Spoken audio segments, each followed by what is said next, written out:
Depending on where you're watching this video, you may not realise that I've actually done a 56-minute review of Ireland v New Zealand, the Rugby World Cup.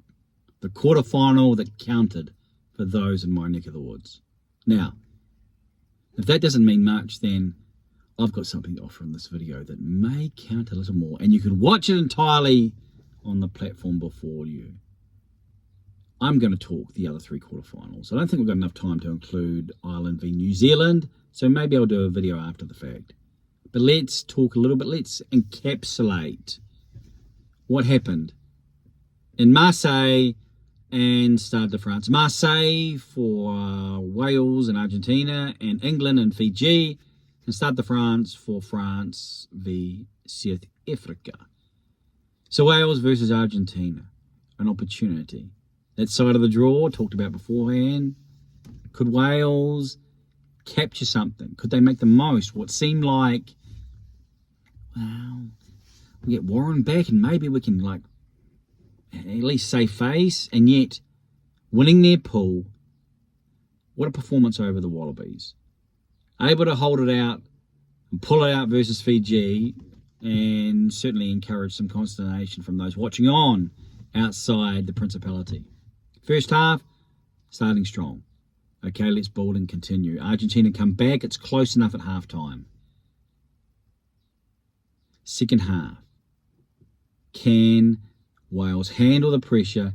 Can they keep it together? We know Argentina like the emotion. You just need to look at their fans who are in the crowd. A wonderful, wonderful atmosphere, wonderful to observe. And yet, Wales, right near the end, were in touching distance. Argentina had come back, were able to score. Boffelli with a boot.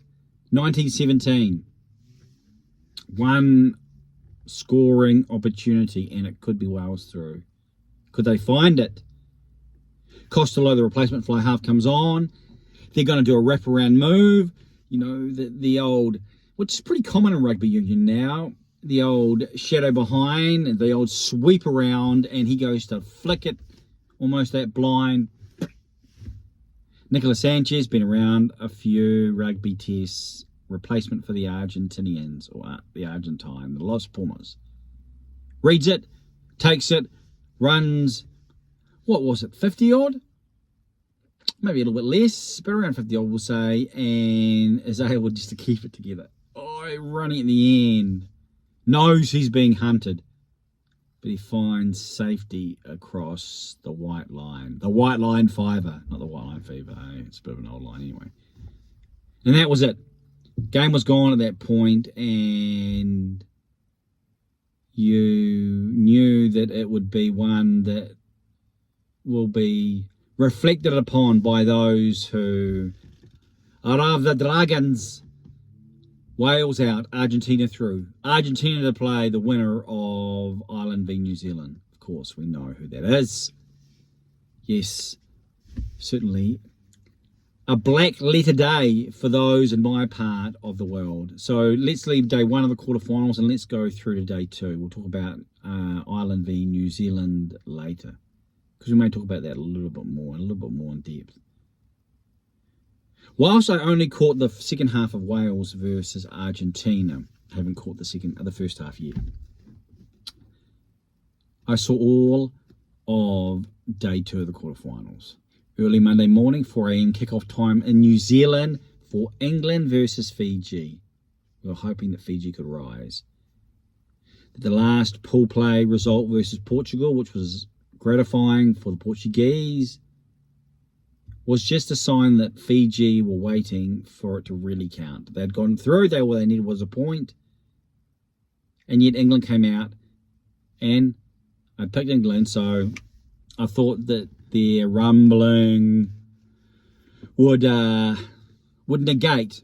Fiji had shown they can handle it up close and then tight in the scrum, that they've built those phases and built that structure so they aren't just sort of a larger imitation of their sevens rugby team. No, this is a rugby 15 side that can play wide but also tight.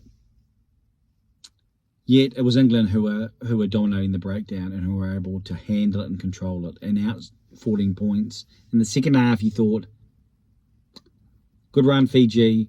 You should be proud. And then it clicked. 2 tries. Scores are locked. Now, who can make it count in the last 10 minutes?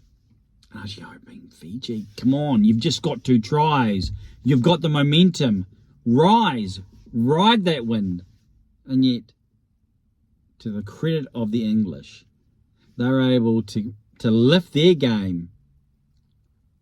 And I think Ben Earl probably was part of that. His energy at 8.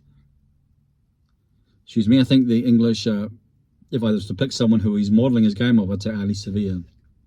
A guy who can play 7. I think he plays 7 for his club side, Saracens, yet has the energy, likes to celebrate with his teammates when something good happens on the field.